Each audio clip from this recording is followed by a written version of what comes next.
तो सामान जो है वो कोई बात नहीं। बोल रहे बारिश हो रही है यहाँ। अन्नू ने बोला ना, मैंने थोड़ी बोला। यहाँ तो पूरा आसमान साफ है, बारिश हो रही है। कहाँ हो रही बारिश? सप्ताह खत्म है, सप्ताह कब रहेगी तक खत्म। ड्रोन तो जाई पर रिमोट। अच्छा हाँ हाँ।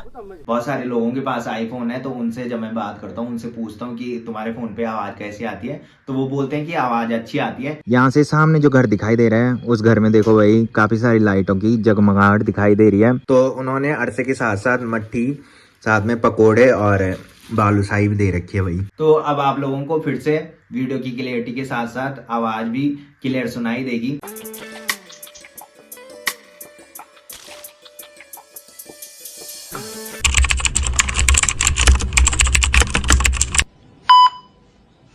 तो हो चुकी एक प्यारे से मौसम के साथ एक प्यारे से दिन की शुरुआत आप सबके साथ। तो चलिए एक प्यारे से ब्लॉग की शुरुआत भी कर लेते हैं। तो hey guys, good morning, welcome है आप सब लोगों का देवभूमि उत्तराखंड के टिहरी के एक खूबसूरत गांव यानी कि हमारे गांव चागांव से और मेरे यूट्यूब चैनल लवी राणा ब्लॉग में। तो सुबह के लगभग 8 बज चुके हैं और मेरी तैयारी हो चुकी है ड्यूटी जाने की। बाकी मौसम की बात करें तो मौसम काफ़ी सुहावना हो रखा है। कल शाम को झमाझम बारिश रात तक होती रही और रात को बारिश रुकने के बाद इस टाइम फिर से हल्की बूंदाबांदी शुरू हो चुकी है। और आसमान में देखो भाई पूरे काले घने बादल छा रखे हैं और साथ में सामने के पहाड़ों में बहुत सारे बादल इस टाइम दिखाई दे रहे हैं। तो कल शाम से जो रात तक झमाझम बारिश लगी रही, उससे काफ़ी ठंड बढ़ गई है। और आज आप देख रहे होंगे कि मैंने स्वेटर भी पहन रखी है। तो मुझे लगता है कि इस बार कड़ाके की ठंड हमारे यहाँ पड़ने वाली है, क्योंकि अभी से ठंड लगने लगी है। और जैसे जैसे बारिश हो रही है वैसे वैसे और ज़्यादा ठंड बढ़ रही है भाई। तो मस्त सी धूप लगने के बाद हमारे गांव के साथ साथ चारों तरफ के जो नज़ारे हैं वो तो काफ़ी गजब के दिखाई देते ही हैं। बट आज बारिश के बाद भी हमारे गांव के साथ साथ चारों तरफ के जो नज़ारे हैं वो भी काफ़ी गजब के दिखाई दे रहे हैं। आसमान में पूरे काले घने बादल छा रखे हैं और चारों तरफ हल्के से बादल दिखाई दे रहे हैं और साथ में रिमझिम बारिश हो रही है, जिसकी वजह से चारों तरफ के जो नज़ारे हैं वो काफ़ी गजब के दिखाई दे रहे हैं।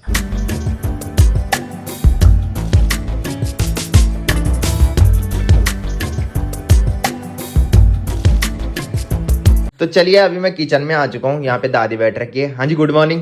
Good morning. और आज काफ़ी दिनों बाद आप लोग दादी को ब्लॉग में देख रहे होंगे। आजकल आप ऊपर क्यों नहीं आए?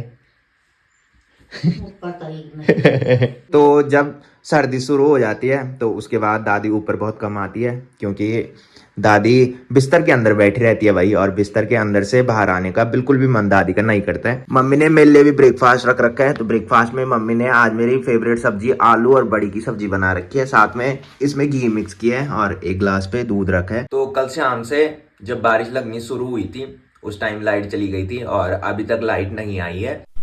तो चलिए ब्रेकफास्ट भी मैंने कर लिया है। बाकी यहाँ पे ताई जी आ रखी है। क्या भाई? कुछ नहीं कहता खराब है चार्ज नहीं है पर रही हूँ। अच्छा खोली खोल गई खोलिए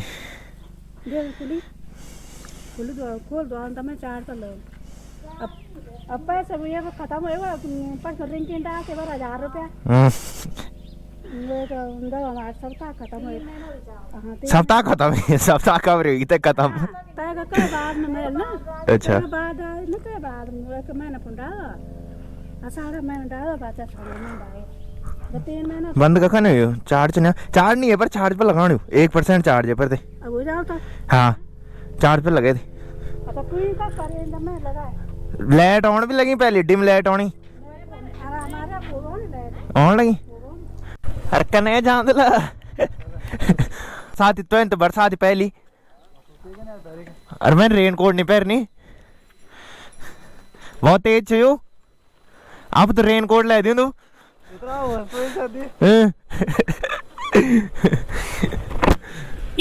जय बजरंगबली। तो चलिए अभी हम निकल चुके हैं गांव से।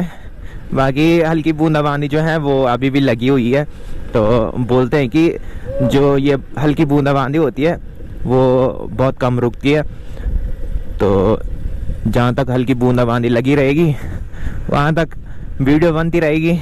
जहाँ पे बहुत तेज़ बारिश शुरू हो जाएगी उसके बाद गोप्रो मेरे को बंद करना पड़ेगा। आज मैंने गोप्रो को पावर बैंक से चार्ज किया। कल शाम से गांव में लाइट नहीं आ रही है और सोचा था कि मैंने कहा लाइट आएगी तो गोप्रो चार्ज पे लगा दूंगा, बट सुबह तक लाइट नहीं आई। तो फिर मैंने अपने पावर बैंक से गोप्रो को चार्ज किया। तो कल शाम को 4 बजे से बारिश लग गई थी और 5 बजे मैं ड्यूटी से निकला और अन्नू ने तो रेन कोट ला रखा था, बट मैंने रेन कोट नहीं ला रखा था। टिपरी मार्केट से थोड़ी आगे पे हम आए और बहुत तेज़ बारिश लग गई थी। फिर मैंने अन्नू को बोला, मैंने कहा यहीं पे रुकते हैं, किसी कार वाले को रुकाते हैं। मैंने कहा मैं कार वाले के साथ चले जाऊंगा, तेरा रेन कोट पहन रखा है, मैंने कहा तू ईजिली बाइक चला लेगा, मेरे बस का बाइक चलाना नहीं है। मैंने कहा तो काफ़ी देर हमने वहाँ पे वेट किया कि कोई कार वाला रुकेगा, बट बहुत कम कार आ रही थी और जो भी आ रही थी वो सब फुल हो रखी थी भाई। तो हम ऐसे ही निकलने लग गए थे भाई। अन्नू ने बोला कि मैं बाइक चलाता हूँ तो पीछे बैठ, तो मैं पीछे बैठा। जब तक थोड़ी आगे आया तब तक मेरे को संजीत भाई मिल गया था और फिर संजीत भाई के साथ मैं यहाँ पीपल टाली मार्केट तक आया। निमिल तुम्हारा ड्रोन अतः को रिमोट का ना ड्रोन तो जाई पर रिमोट अच्छा हाँ हाँ अच्छा कति होता है ड्रोन 1 लाख प्लस तो बोली 1 लाख प्लस हाँ ड्रोन तो सारा 1 लाख से ऊपर का होता। कोशिश अभी तो बहुत फसल तक, बट जब फसल कटी जाली तभी मिल सको कुछ। हाँ हाँ बिल्कुल, अरे मिल जाओ कोई जाओ लेते पता लग जाओ। चला जी अंधेर जल्दी होनो तो चलिए अभी मैं निकल चुका हूँ ऑफिस से और शाम के अभी 5:30 बज रहे हैं। जिस दिन मैं सोचता हूँ कि जल्दी निकलना है ऑफिस से उस दिन लेट हो जाती है भाई, पता नहीं क्यों ऐसा होता है। बाकी सुबह से मौसम पूरी तरह से पैक हो रखा था और थोड़ी देर पहले हल्की सी धूप लगी थी और अभी सनसेट भी हो चुका है और सामने के पहाड़ों में हल्की सी धूप इस टाइम दिखाई दे रही है। तो अभी आपने एक भाई देखा होगा जो ड्रोन के बारे में बात कर रहा था, तो वो कुलदीप भाई की छोटी बहन की शादी में बाराती बनकर आ रखा था और उसका जो दोस्त था वो कैमरा वाला था भाई और उन्हीं के साथ वो घूम रहा था। तो वो ड्रोन उड़ा रहे थे और उन्होंने ड्रोन को रेंज से बाहर उड़ा दिया था, जिसकी वजह से उनका ड्रोन खो गया था। तो वो भाई मेरे को बोल रहा था कि ड्रोन ढूंढना क्या हमारा। तो इस टाइम तो बहुत सारी घास साथ में फसल खेतों में हो रखी है, जिसकी वजह से इस टाइम ड्रोन का मिलना पॉसिबल नहीं है। तो जब फसल कट जाएगी या घास कट जाएगी तभी जाके उनका ड्रोन मिल सकता है। और ये कंफर्म नहीं है कि ड्रोन मिलेगा, पता ही नहीं है कि ड्रोन कहाँ जा रखा है उड़ के। तो अगर मिल जाएगा तो अच्छी बात है, क्योंकि ड्रोन जो आते हैं वो बहुत महंगे आते हैं। 1 लाख प्लस का वो ड्रोन था। भाई भी अभी बता रहा था कि 1,30,000 या 1,50,000 का वो ड्रोन था शायद। तो अभी हम छुलगांव मार्केट में पहुंच चुके हैं। यहाँ आज लड़की की शादी है, कल मेहंदी थी और आज यहाँ बारात आ रखी थी। तो जिस लड़की की शादी थी वो अन्नू के दोस्त की बहन थी, तो अन्नू को भी उसने इनवाइट कर रखा था। बट कल रात को बहुत तेज़ बारिश हो रही थी, जिसकी वजह से अन्नू यहाँ शादी में नहीं आया। यहाँ मेरी बुड्ढी भी आ रखी थी भाई, बुड्ढी लोगों के कोई रिलेटिव ये थे। तो अभी हम गांव से पहले पहुंच चुके हैं और यहाँ पे हमें गोलू भाई भी मिल चुके हैं। हाँ जी, क्या हाल चाल? बढ़िया। कब से वेट कर रहा मेरा? 5 बजे से तो जिस टाइम मैं ऑफिस से निकल रहा था उस टाइम मैंने गोलू को कॉल कर दी थी। मैंने कहा अपने घर के नीचे रोड पे आ जा, मैंने कहा। तो ये उस टाइम से यहाँ पे मेरा वेट कर रहे हैं भाई। कोई बात नहीं, बारिश हो रही है यहाँ। अन्नू ने बोला ना, मैंने थोड़ी बोला। यहाँ तो पूरा आसमान साफ है, बारिश हो रही है। हो रही बारिश। तो ये यहीं पे आता है भाई, हमारा वेट यहीं पे करता है, क्योंकि इनका घर जो है यहीं ऊपर पे है और यहाँ पे आने के लिए इसको काफ़ी नज़दीक पड़ता है। गाँव आने के लिए इसको बहुत दूर पड़ता है। और बढ़िया, आज का ब्लॉग देख लिया था, एंजॉय किया? मजा आया बहुत। तो थोड़ी देर यहाँ पे बैठे रहते हैं, उसके बाद घर चलते हैं भाई। तो ड्यूटी से आने के बाद अभी मैंने चेंज भी कर लिया है और शाम के अभी 7:30 बज रहे हैं। काफ़ी लेट में मैं घर आ रहा हूँ, क्योंकि पहले मैं अन्नू लोगों घर पे गया तो अन्नू का आज मूड खराब हो रखा था भाई, जिसकी वजह से मैंने वहाँ पे ब्लॉग नहीं बनाया। बाकी इधर साइड मम्मी रोटी बना रही है और मैं अब वर्कआउट करता हूँ। 1 हफ्ते से मैंने वर्कआउट नहीं किया है क्योंकि आपने देखा होगा कि मैं शादियों में गया था और मेरी नींद पूरी नहीं हो रखी थी, जिसकी वजह से मेरा वर्कआउट करने का बिल्कुल भी मन नहीं कर रहा था। तो मैंने बताया था कि चोलगांव में एक लड़की की शादी थी और जिस लड़की की शादी थी वो अन्नू के दोस्त की बहन थी और वहाँ बुड्ढी भी जा रखी थी, क्योंकि वो बुड्ढी के कुछ रिलेटिव है, पता नहीं कैसा रिश्ता उनका है। अच्छा अच्छा, तो बुड्ढी की जो बहू है उनके वो रिश्तेदार है, इसकी वजह से बुड्ढी वहां जा रखी थी। और बुड्ढी देखो भाई वहां से अरसे लेके आ रखी है। टेस्ट करके देखता हूँ मैं।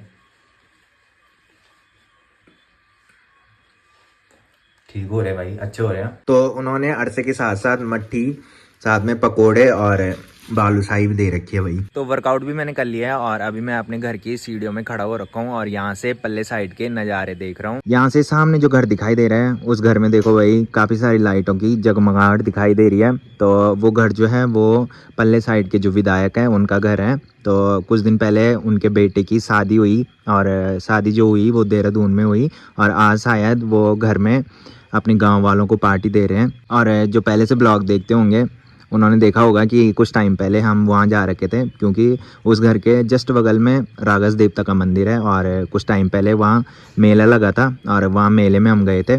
और वहाँ देखो भाई नीचे रोड से लेके उनके घर तक पूरी लड़ियाँ लग रखी हैं और काफ़ी सुंदर नज़ारा वहाँ का दिखाई दे रहा है। तो चलिए अभी मैं किचन में आ चुका हूँ खाना खाने के लिए और मम्मी ने खाना भी बना लिया है। बाकी मम्मी ने खाने में आज आलू और छेमी की सब्जी बना रखी है भाई। बाकी इधर साइड ब्रूनो बॉस नींद पूरी कर रहा है। हाँ जी, गुड मॉर्निंग। हाँ, सुबह जब मैं उठता हूँ उस टाइम में घूमने जाता है और पता नहीं कितनी लेट में ये घूम के आता है भाई और फिर घर में आके सो जाता है। ये यहाँ पे सो रखा है और रॉकी देखो भाई यहाँ पे सो रखा है। हाँ जी, क्या हाल चाल है? तो खाना भी हमने खा लिया और रात के अभी 9:30 बज रहे हैं। बाकी लास्ट वाले ब्लॉग में आप लोगों ने देखा होगा कि पीपल डाली मार्केट के यशपाल भाई की शॉप से मैं अपना सामान लेके आया था, जो कि मैंने बताया था कि मेरे दोस्त सूरज ने देहरादून से भेजा अपने किसी रिलेटिव के पास। तो उन्होंने वो सामान यशपाल भाई की शॉप में रख दिया था। तो सामान जो है वो गोप्रो के लिए नया सोनी ECM LV1 का माइक है। जो पहले से ब्लॉग देखते होंगे उन्होंने देखा होगा कि गोप्रो के साथ मैं एक माइक लेके आया था। तो उससे जब मैं मोटो ब्लॉग बना रहा था तो काफ़ी सारे लोगों के कमेंट आ रहे थे कि भैया ब्लॉग में आवाज़ कम आ रही है। तो उसके बाद फिर मैं ये वाला सोनी ECM LV1 का माइक लेके आया था और मैंने अपना हेलमेट एक दिन अन्नू लोगों की दुकान पे रखा था और उसके अगले दिन अन्नू लोगों ने अपनी दुकान की सफाई की थी और माइक का जो आगे का हिस्सा था वो कट गया था। तो उसके बाद पता ही नहीं चला कि वो किसी ने जानबूझ के खींचा है या फिर चूहे ने वो तार काटी है। उसके बाद मैंने किसी को वो माइक दिखाया था और फिर उन्होंने बोला था कि ये चूहे ने काट रखा है कि, और फिर किसी दूसरे के पास भी मैंने दिखाया था तो उन्होंने बोला था कि ये खींच रखा है कि, बट अभी तक पता नहीं चला कि वो किसी ने खींचा था या चूहे ने काटा था। फिर उसके बाद मैंने ठीक करने के लिए नईट्री मार्केट में अपने जानने वाले किसी भाई के पास वो माइक ठीक करने के लिए दिया था और उन्होंने ठीक किया, फिर मेरे पास भेजा और जब मैंने वो गोप्रो पे लगा के चेक किया तो वो ठीक नहीं हो रखा था भाई, वो काम ही नहीं कर रहा था। उसके बाद फिर मैंने उस भाई को कॉल की तो उस भाई ने बोला कि दोबारा माइक इधर देना की। तो फिर मैंने दोबारा वो माइक दिया था और फिर भाई ने ठीक किया था। फिर जब मेरे पास वो माइक आया तो फिर भी वो काम नहीं कर रहा था भाई।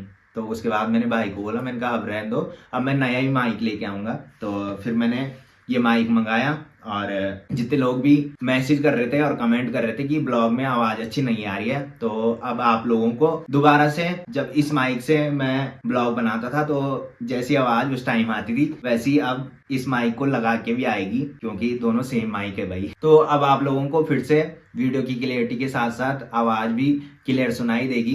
तो मैं बता दूं रीज़न कम आवाज़ आने का क्या था।